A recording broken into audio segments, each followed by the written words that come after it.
El conflicto armado interno en el Perú o época del terrorismo fue un periodo comprendido entre los años 1980 y 2000, en el cual el Estado peruano se vio obligado a combatir la escala armada de grupos subversivos como Sendero Luminoso y MRTA, los cuales se establecieron en el centro y sur del país y tuvieron el propósito de destruir el Estado democrático para instaurarse en el poder y establecer un tipo de Estado de corte autoritario comunista. El conflicto en el año 1980 inició con el atentado perpetrado por Sendero Luminoso a las urnas electorales de la localidad de Chuschi, en Ayacucho, durante las elecciones generales presidenciales de dicho año. Posteriormente, en el año 1984, hizo su aparición la agrupación terrorista MRTA, liderada por Víctor Polay Campos, y que tuvo como atentado emblemático la toma de la residencia del embajador japonés en Lima, y con ello el secuestro de cientos de rehenes que habían asistido al inmueble debido a una celebración festiva. Esta época es considerada como la etapa más violenta de la historia peruana, ya que los registros indican un aproximado de 70.000 decesos.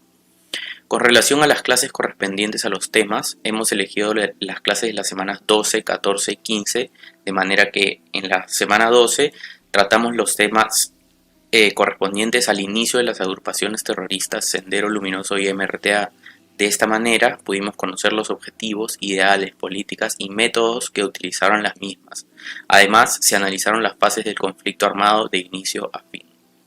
En la semana 14 se trataron los temas finales del conflicto armado, comprendidos entre los años 1989 al 2000, junto con el endurecimiento de las medidas que adoptaron las autoridades peruanas para eliminar finalmente a los grupos subversivos.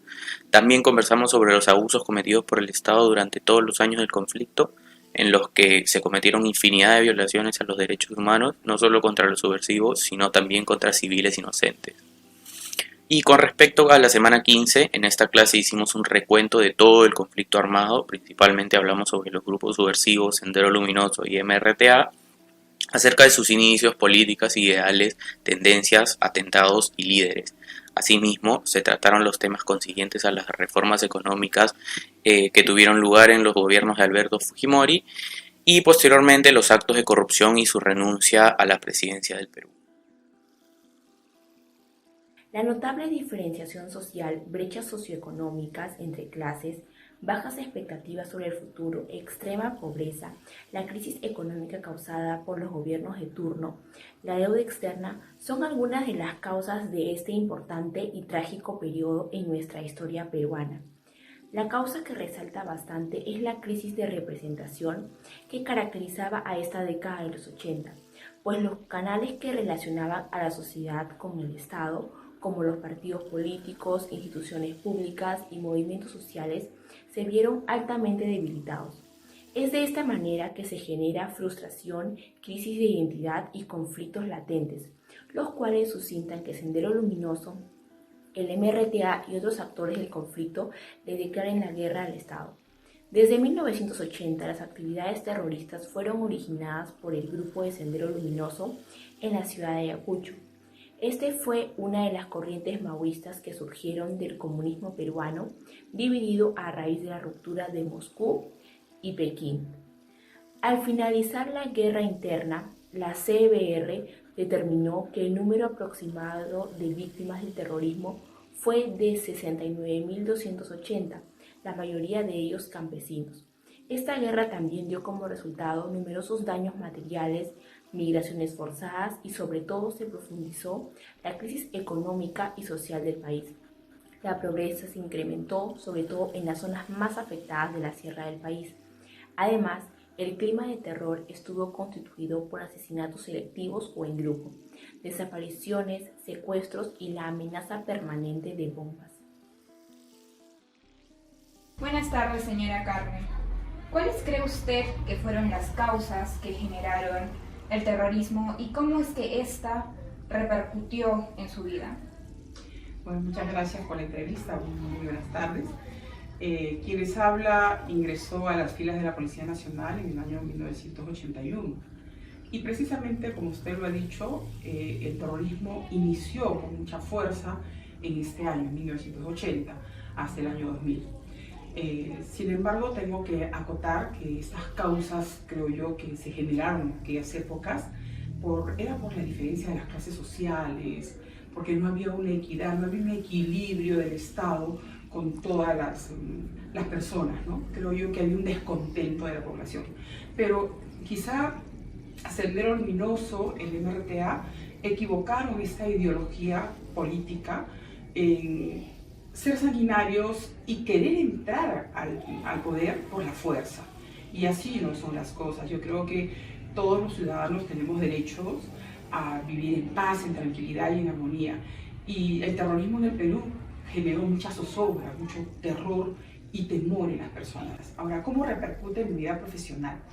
Pues bien, yo era muy joven en aquel entonces y era de la policía uniformada. Entonces, ingresar a un lugar o tomar unos alimentos en un restaurante o ir de servicio a patrullar, porque era nuestra misión de servicio hacia la comunidad, no sabíamos en qué momento nos iban a matar.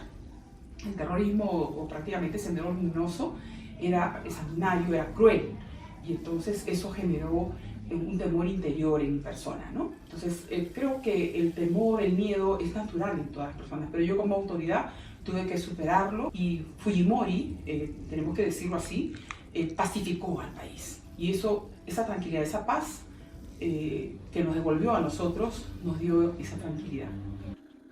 Buenas tardes, señora Marlene. ¿Cuáles cree usted que fueron las causas que generaron el terrorismo y cómo es que influenció esto en su vida?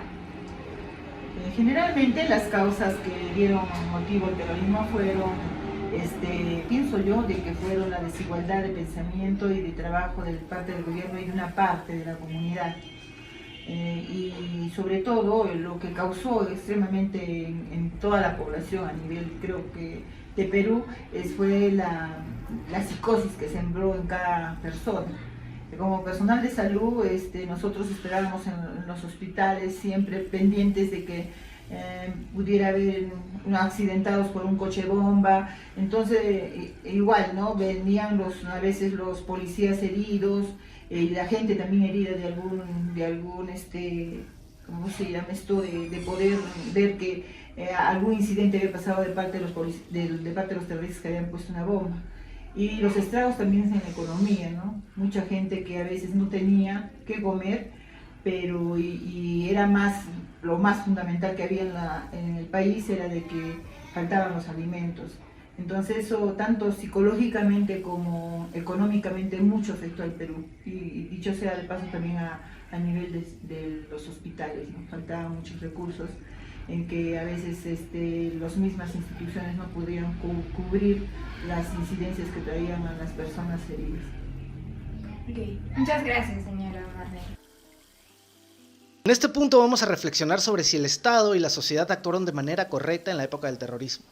Si bien es cierto, el gobierno del expresidente Fujimori acabó casi completamente con el terrorismo, esto fue a un alto costo, ya que se cometieron crímenes contra los derechos humanos como esterilizaciones forzadas, desapariciones, crímenes injustificados.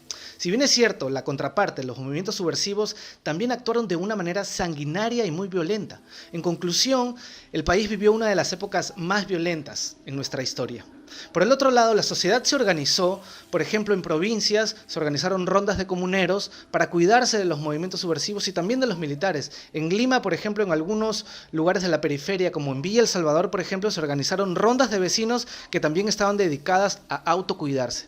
Como reflexión final, el grupo cree que el gobierno debe estar presto y atento a resolver las problemáticas sociales que aquejan sobre todo a los sectores más empobrecidos del país, para evitar que se gesten grupos revolucionarios que atenten contra la paz, la armonía de la sociedad y de nuestro país. Una posible alternativa de solución al problema del terrorismo podría ser la inclusión de alguna de estas ideas de estos grupos terroristas en nuestro sistema de gobierno, siempre y cuando estos no atenten a los derechos humanos ni a nuestra Constitución.